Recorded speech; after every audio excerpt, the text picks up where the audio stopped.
Friends, మరి ఈరోజు మనం చక్కటి విషయాల్ని తెలుసుకున్న వాటిని ఆచరణలోకి తీసుకువెళ్తేనే ఫలితాలు అద్భుతంగా ఉంటాయి. ఇలా విని అలా వదిలేస్తే ఉపయోగం లేదు. ఏవైతే విన్నామో, దేన్నైతే మనం అవగాహన చేసుకున్నామో దాన్ని మనం ఆచరించాలి. బాగా గుర్తుపెట్టుకుందాం, మన జీవితం మన చేతిలో ఉంది. నా జీవితం నా చేతిలో ఉంది. ఇది అర్థం చేసుకున్నాం. ఈరోజు ఏం అర్థం చేసుకున్నాం? నా జీవితం నా చేతిలో ఉంది. అది ఎలా అంటే మన ఆలోచనలే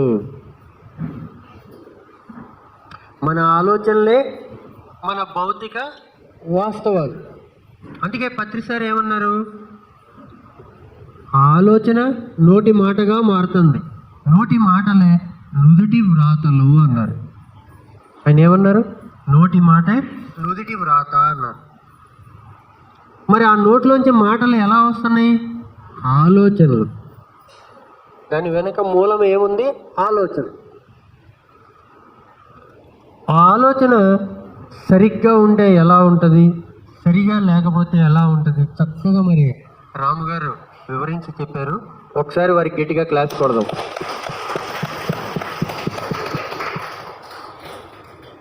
పత్రిసారి అందుకే అన్నారు, మిరాక్యులస్ థింకింగ్ ఉండాలి, భావ దరిద్రం అనేది ఉండకూడదు. ఆ భావాల్లో దరిద్రం ఉండకూడదు, అవి మిరాక్యులస్గా ఉండాలి. అక్కడ ఏమాత్రం పిసినారితనం ఉండకూడదు. రోజు నేను పంచభక్ష పరమాణాలతో ఆహారాన్ని తీసుకుంటున్నాను, బంగారు పళ్ళెంలో తింటున్నాను. ఆ భావంలో అలా ఉండాలి. బంగారు పళ్ళెంలో పంచభక్ష పరమాణాలు రోజు తింటున్నాను అనుకోవాలి. ఏదోట్లే ఇంత దొరికితే చాలు అనుకోకూడదు.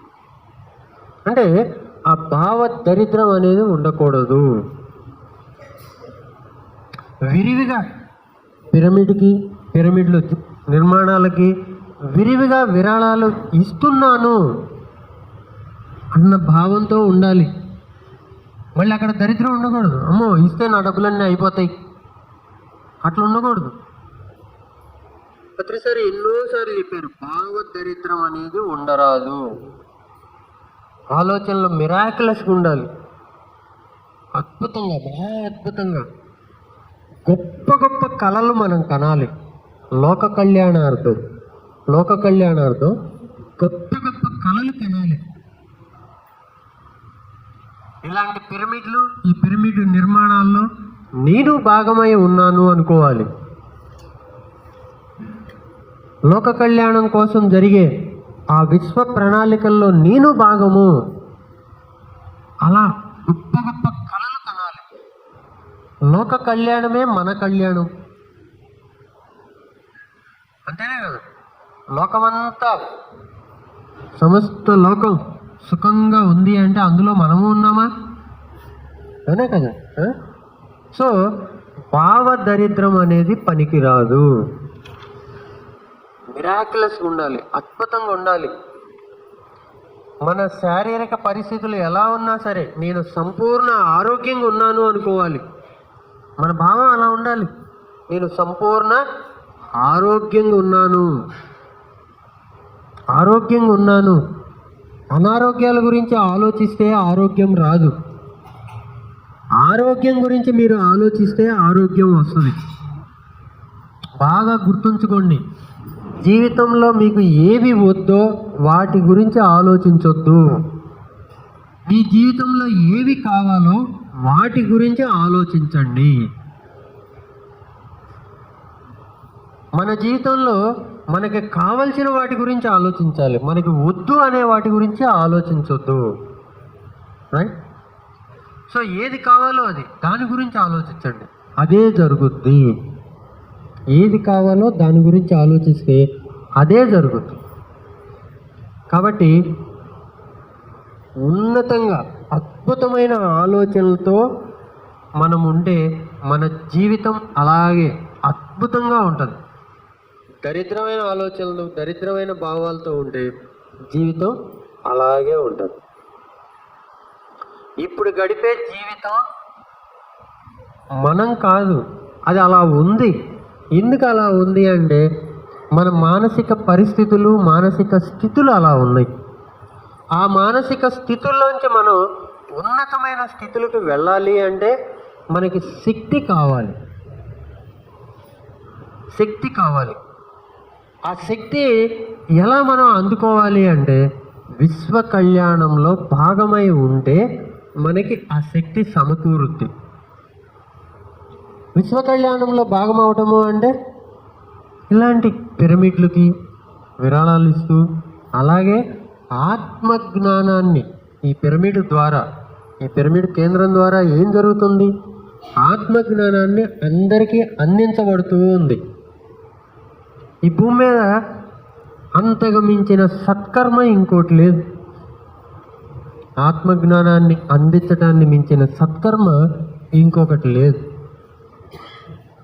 మరి పిఎంసి అంటే ఏంటి?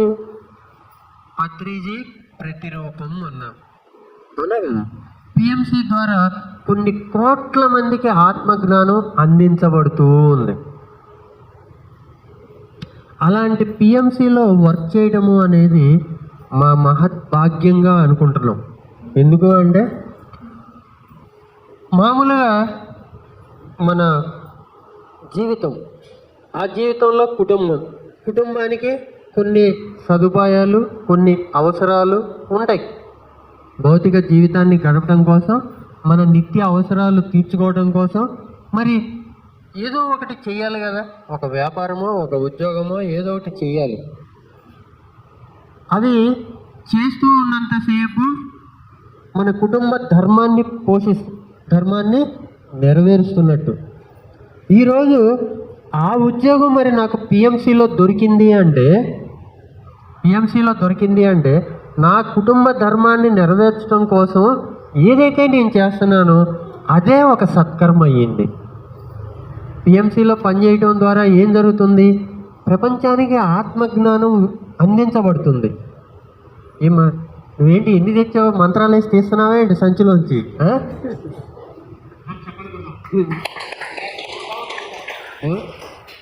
సో పిఎంసి ద్వారా ఆత్మజ్ఞానం ప్రపంచానికి అందించబడుతుంది. ఒకప్పుడు ఊరూరు పాంప్లెట్లు పట్టుకొని తిరిగేవాళ్ళు ప్రచారం కోసం, అవునా? ధ్యానం గురించి చెప్పడం కోసం ఊరూరు పాంప్లెట్లు పట్టుకొని తిరిగేవాళ్ళం. ఈరోజు ప్రతి ఇంట్లో ఉన్న టీవీ ద్వారా పిఎంసి, ప్రతి ఇంట్లో టీవీ ఉందా? ఆ టీవీలో పిఎంసి ద్వారా పాంప్లెట్లు అక్కర్లా. ధ్యాన మహాయాగానికి అన్ని వేల మంది తరలి వచ్చారు. ఎలా వచ్చారు? పిఎంసి ద్వారా, అవునా?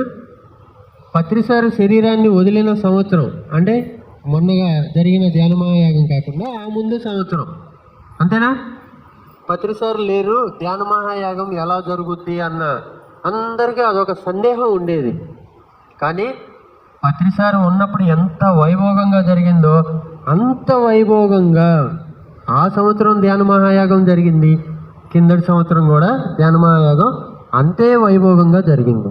మరి ఎలా అది సాధ్యమైంది? పిఎంసి. మొన్న ఒకళ్ళు చెప్తున్నారు వాళ్ళ ఎక్స్పీరియన్స్. కాశ్మీర్లో, ఆ కాశ్మీర్ అంటే చలి ప్రదేశాలు, ఆ చలి ప్రదేశాల్లో ఎక్కడో మారుమూల ఉన్న ఒక కుగ్రామంలో టీవీ ఛానల్ చూసి ధ్యానం మొదలుపెట్టి, పిఎంసిని చూసి ధ్యానం మొదలుపెట్టి అక్కడ చిన్నగా 4-5 ధ్యానులయ్యి ఆ తర్వాత ఆ ఊళ్ళో పిరమిడ్ కూడా కట్టించుకున్నారు వాళ్ళు.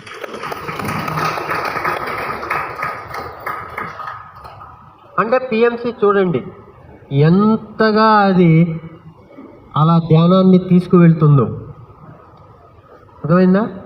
అటువంటి పిఎంసిలో మన వంతుగా మనం ఒక భాగం అయితే ఏం జరుగుద్ది అంటే దాని ఎనర్జీకి మనం కనెక్ట్ అయి ఉంటాం. ఇందాకేం చెప్పుకున్నాం? ఈరోజు మన జీవితం ఇలా ఉండటానికి కారణం మనమున్న మానసిక స్థితులు. అవునా? మరి మన మానసిక స్థితులు మెరుగవ్వాలి అంటే మనకేం కావాలనుకున్నాం? శక్తి కావాలి అనుకున్నాం. ఆ శక్తిని ఎలా మనం సమీకరించుకోవచ్చు అంటే ఇలాంటి శక్తి క్షేత్రాలతో అనుసంధానమై ఉండటం ద్వారా. ఆ శక్తి క్షేత్రాలతో మనం కనెక్ట్ అయి ఉంటే ఆ శక్తి మనకి అందుతూ ఉంటుంది. ఏదైతే ఒక ఉన్నతమైన సత్కర్మలకి మూలమై ఉందో వాటితో మనం కనెక్ట్ అయి ఉండాలి. ప్రతి నెల ఇక్కడ జరిగే కార్యక్రమాలకి మీ వంతుగా మీరు ఒక విరాళం ఇస్తున్నారు అంటే ఈ శక్తి క్షేత్రంతో మీరు కనెక్ట్ అయి ఉన్నట్లు. అలాగే మరి పిఎంసికి కూడా మీరు ప్రతి నెల ఇస్తూ ఉంటే ఆ శక్తితో కనెక్ట్ అయి ఉంటారు. అందుకే మాకొచ్చే మొత్తం మా కుటుంబం మొత్తం మీద వచ్చే ఆదాయం, నెల ఆదాయంలోంచి కనీసం 10% మినిమం నేను ఇస్తూ ఉంటా. కర్తాల్ పిరమిడ్కి ప్రతి నెల 5,000 ఇస్తాను. అట్లాగే ఖమ్మం కాస్మిక్ వ్యాలీకి ఇస్తూ ఉంటా. గుడివాడ పిరమిడ్కి 5,000 పంపిస్తూ ఉంటా. అలాగే మా అకాడమీ ఉంది హైదరాబాద్లో, మా మెడిటేషన్ సెంటర్, దాని ద్వారానే సేత్ వర్క్షాప్స్, ఇవన్నీ జూమ్ సెషన్స్ ఇవన్నీ చేస్తూ వచ్చాం. దానికి ప్రతి నెల 5,000 ఇస్తూ ఉంటా. అట్లాగే బెంగళూరు పిరమిడ్కి పంపిస్తూ ఉంటా. అంటే నెలలో నేను ఇప్పుడు పిఎంసికి ఇస్తా. నెలలో 20,000 నేను ఇస్తూనే ఉన్నా. నెలలో 20,000. అదిగాక ఇట్లాంటి పిరమిడ్లకి ఎక్కడికి వచ్చినా అక్కడ జేబులో ఉన్నాయి ఇచ్చి వెళ్తూ ఉంటా. ఎందుకు ఇవ్వాలి మనం? నా దగ్గర ఉన్నంతలోనే ఇస్తున్నా. ఎందుకు అంటే ఆ కార్యక్రమాలకు మనం భాగమైతే అక్కడ ఉన్న ఆ శక్తికి మనం కనెక్ట్ అయి ఉంటాం. ప్రతి నెల ఫస్ట్ తారీఖు వస్తే మన ఇంటి అద్దె ఎలా కట్టుకోవాలి, కరెంటు బిల్లులు ఎలా కట్టుకోవాలి అన్న దాని గురించే ఆలోచిస్తాం. వాటి వరకే ఆగకుండా నెల ఫస్ట్ తారీఖు వచ్చింది, మళ్ళీ కర్తాలు పంపిద్దాం. శాలరీ పడంగానే మొట్టమొదట నా ఇంటి అవసరాలు తీర్చుకోను. నా ఇంటి అవసరాల కన్నా ముందుగా ఆ పిరమిడ్లకి వాటికి అందించి ఆ తర్వాత నా ఇంటి అవసరాలు.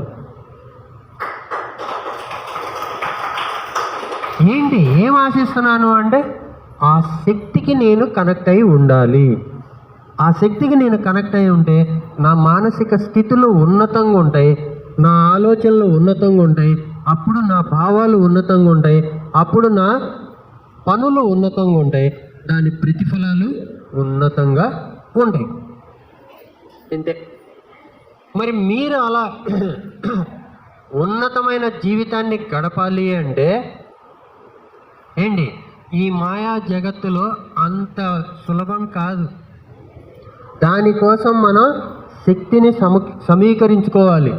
దానికి మార్గాలు ఏంటి అంటే ఇట్లా విరాళాల ద్వారా ఆ శక్తి క్షేత్రాలకి మనం కనెక్ట్ అయి ఉండడం. ఉంటారా?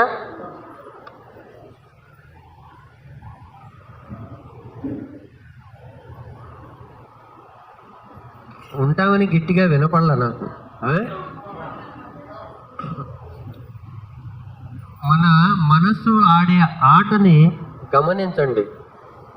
ఎట్లా అనిపిస్తుంది అంటే అరే మొన్నే కదా ఇచ్చాము విరాళం, మళ్ళీ ఇవ్వాలా. అరే ఈయన వారం ఇక్కడ ఇట్లా ప్రోగ్రాంలు పెట్టి అన్నదానానికి ఇండి, లేదంటే దానికి ఇండి దీనికి ఇండి అంటారు. ఎన్నిసార్లు ఇవ్వాలి అనిపిస్తూ ఉంటుంది. అవునా? లేదు అంటే చివరికి నా దగ్గర ఉంటే నేను ఇద్దాం అనిపిస్తుంది. ఉంటే ఇద్దాం అనుకుంటే ఎన్నోసార్లు చెప్పారు రాము సార్ ఈరోజు, అది రావు. ఇస్తే వస్తాయి. నీకు ఆనందం కావాలి అంటే పక్కన వాళ్ళకి ఆనందాన్ని ఇవ్వు. ఆనందాన్ని ఇవ్వడానికి నీకేమన్నా ఖర్చు అవుద్దా? ఏమన్నా ఖర్చు ఉందా? ఇస్తున్నావా మరి మనం ఆనందాన్ని? ఆనందాన్ని ఎక్కడ ఇస్తున్నావు? ఇవ్వండి, ఆనందాన్ని ఇవ్వండి వాళ్ళకి. ఆనందంగా ఇవ్వటం అంటే ఏంటి? వాళ్ళ స్వేచ్ఛకి మనం అడ్డు వెళ్లకుండా ఉండటమే. ఎదుటి వాళ్ళ స్వేచ్ఛకి మనం అడ్డు వెళ్ళాము అంటే మన స్వేచ్ఛకి ఇంకొకళ్ళు అడ్డు వస్తారు. ఇది బాగా గుర్తుపెట్టుకోండి, అర్థమైందా? సో మనకి ఆనందం కావాలి అంటే అందరికీ ఆనందాన్ని ఇవ్వాలి, అప్పుడే ఆనందం మనకి తిరిగి వస్తుంది. మనకి ప్రేమ కావాలి అంటే అందరికీ మనం ప్రేమని అందించాలి, అప్పుడే ప్రేమ మనకి తిరిగి వచ్చుద్ది. మనం ఏదైతే కోరుకుంటున్నామో అది ఇవ్వాలి, కోరుకునేదాన్ని ఇవ్వాలి. ఇస్తూ ఉంటే నువ్వు పొందుతావు, ఇవ్వకుండా నీకు రాదు. అది విశ్వ నియమము. ఇస్తే పొందుతాం. ఏది కోరుకుంటున్నామో దాన్ని ఇవ్వాలి, దాన్ని ఇవ్వాలి, దాన్ని ఇచ్చే తీరాలి, అప్పుడే నువ్వు పొందుతావు. అర్థమవుతుందా? నేను పొందితే ఇస్తాను అంటే ఇంకంతే, వినాయకుడి పెళ్ళి అంతే అవుద్ది. సో ఇంకోటి కూడా గుర్తుపెట్టుకోండి, మనం ఏదైతే కావాలి అనుకుంటున్నామో, ఏదైతే ఇవ్వాలి అనుకుంటున్నామో అదంతా ఈ వర్తమానంలో చెయ్యాలి, ఈ వర్తమానంలో జరగాలి. అది ఈ వర్తమానంలో చేస్తే అప్పుడు ఫలితాలు అద్భుతంగా ఉంటాయి.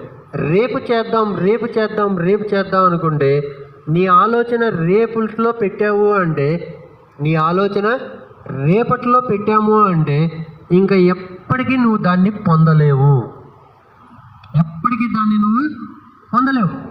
దీనికి బెస్ట్ ఎగ్జాంపుల్ ఒకటి చెప్పుకుందాం.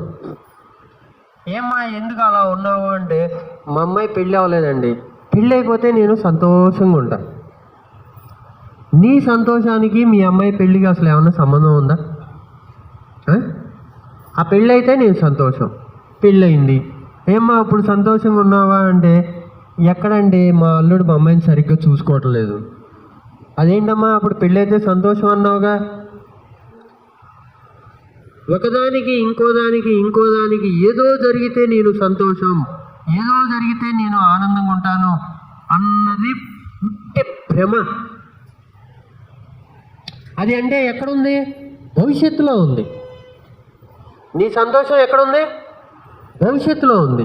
నీ ఆనందం ఎక్కడుంది? భవిష్యత్తులో ఉంది. అట్లా మన ఆలోచనలు భవిష్యత్తులో నిలబెట్టాము అంటే అది ఎప్పటికీ నువ్వు పొందలేవు, ఎప్పటికీ దాన్ని నువ్వు పొందలేవు. అందుకే మన ఆలోచన విధానం ఎలా ఉండాలి? ఈ వర్తమానానికి సంబంధించి ఉండాలి. మన ఆలోచన విధానం ఎలా ఉండాలి? ఈ వర్తమానంలో ఉండాలి. నేను ఇప్పుడు ఆనందంగా ఉన్నాను, ఉంటాను కూడా కాదు, ఉంటాను అంటే అది మళ్ళీ భవిష్యత్తుకి వెళ్ళిపోయింది. ఉన్నాను, ఇప్పుడు నేను ఆనందంగా ఉన్నాను, ఇప్పుడు నేను ఆరోగ్యంగా ఉన్నాను, ఇప్పుడు నేను ప్రశాంతంగా ఉన్నాను. ఆ చెప్పుకునేది, మనతో మనం చెప్పుకునేది ఎప్పుడు వర్తమానంలోనే ఉండాలి, అది భవిష్యత్తులో ఉండకూడదు. రేపు నేను ఆనందంగా ఉంటాను, రేపు నేను సంతోషంగా ఉంటాను, రేపు నేను అద్భుతంగా ఉంటాను, ఆ రేపు అన్న వైపు ఆలోచన వెళ్ళిందా దాన్ని నువ్వు ఎప్పటికీ పొందలేవు. వినాయకుడి పెళ్ళి రేపే అయింది, అట్లా అయిపోద్ది. అందుకే మన ఆలోచన ఎప్పుడు వర్తమానంలో ఉండాలి.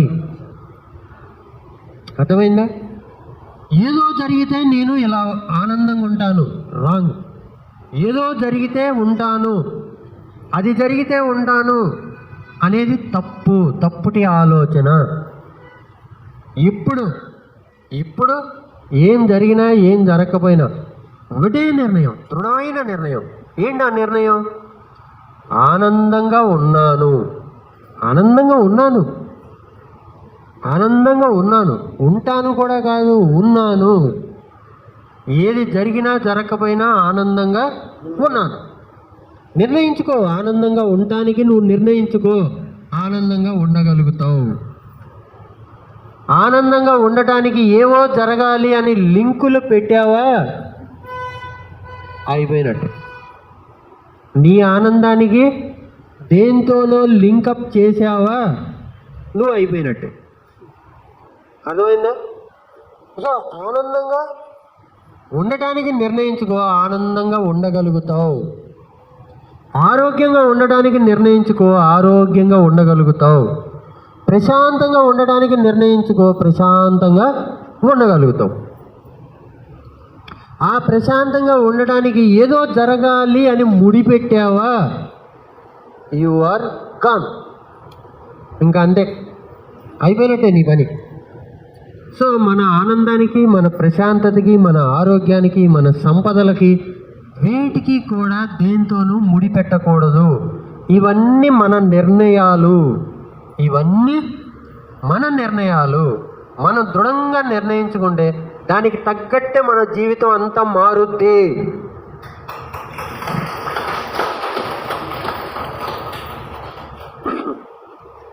సో నీ జీవితం ఎలా ఉండాలి అనేది నిర్ణయించుకో. ఇప్పుడే నిర్ణయించుకో, ఈ క్షణంలో నిర్ణయించుకో. అలాగే ఉండు, ఆ నిర్ణయానికి కట్టుబడి ఉండు. సత్యహరిశ్చంద్రుడి కథ దేనికి ప్రతీక? దేనికి ప్రతీక?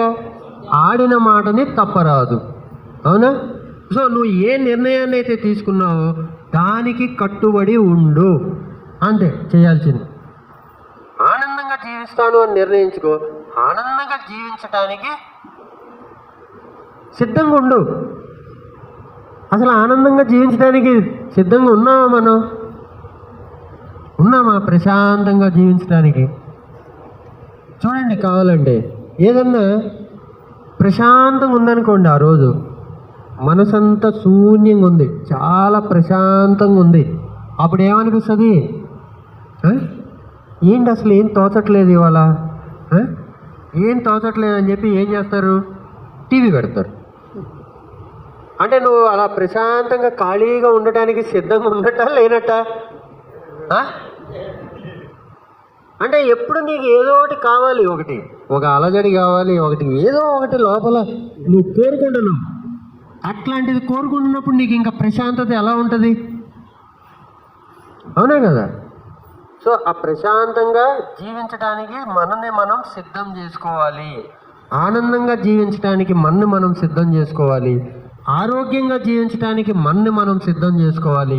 సంపదలతో సమృద్ధిగా జీవించడానికి మనల్ని మనం సిద్ధం చేసుకోవాలి. అర్థమైందా? లేకపోతే అవి ఉండవు మన జీవితంలో. సంపదలు కూడా సమృద్ధిగా, అంత సమృద్ధిగా ఉందనుకోండి, నువ్వు ప్రశాంతంగా ఉంటావు. అసలు అలా సమృద్ధిగా ఉంటే నీకేం తోచదు. ఏమంటావు? నాకే ఇబ్బందులు లేవు, అసలు ఏం తోచట్లేదు అంటావు. చివరికి బోర్గా ఉంది లైఫ్ అంటావు. ఏ సమస్యలు లేవనుకో, ఏం తోచనట్టుగా ఉంటుంది. ఎందుకు? ఏం చేయాలో నీకేం తెలియదు, ఏం చేయాలో నీకేం అర్థం కాదు. ఏదో ఒకటి ఉందనుకో సమస్య, దాన్ని ఫేస్ చేయడానికి ప్రయత్నం చేస్తూ ఉంటావు. అందుకని మనసు ఎప్పుడు ఖాళీగా ఉండటానికి ఇష్టపడదు. దానికి అలవాటు చేయాలి, దాన్ని కమాండ్ చేయాలి. నువ్వు ఖాళీగా ఉండు. అది ఖాళీగా ఉండటానికి నువ్వు కమాండ్ చేయాలి అంటే నువ్వు అలా ప్రశాంతంగా ఖాళీగా ఉండటానికి సిద్ధపడాలి. అర్థమైందా? ఇది science of meditation. Spiritual science అంటే ఇదే. నువ్వు సిద్ధంగా ఉంటే అన్నీ అలా జరుగుతాయి. ఓకే? సో మరి ఏవైతే లోక కళ్యాణానికి జరుగుతున్నాయో కార్యక్రమాలు, వాటిల్లో భాగమై ఉండాలి. ఎందుకు ఉండాలి? మన మానసిక స్థితుల్ని ఉన్నతపరుచుకోవడానికి. వాటిల్లో భాగమై ఉంటే ఏం జరుగుద్ది? ఆ శక్తి మనకు అందుతూ ఉంటుంది. అర్థమైందా? ఆ శక్తిని సమీకరించుకుంటానికి, ఈ మాయా జగత్తులో ఆ శక్తిని సమీకరించుకుంటానికి మనం ఆ కార్యక్రమాల్లో భాగమై ఉండాలి. అది ఏ విధంగా అయినా అవ్వచ్చు. సేవాపరంగా అవ్వచ్చు. తన్ మన్ తన్ అన్నారు పత్రిజీ. నువ్వు ఏ విధంగా భాగమై ఉన్నా పర్లేదు, దానిలో మాత్రం భాగమై ఉండాలి. ఓకే? Thank you.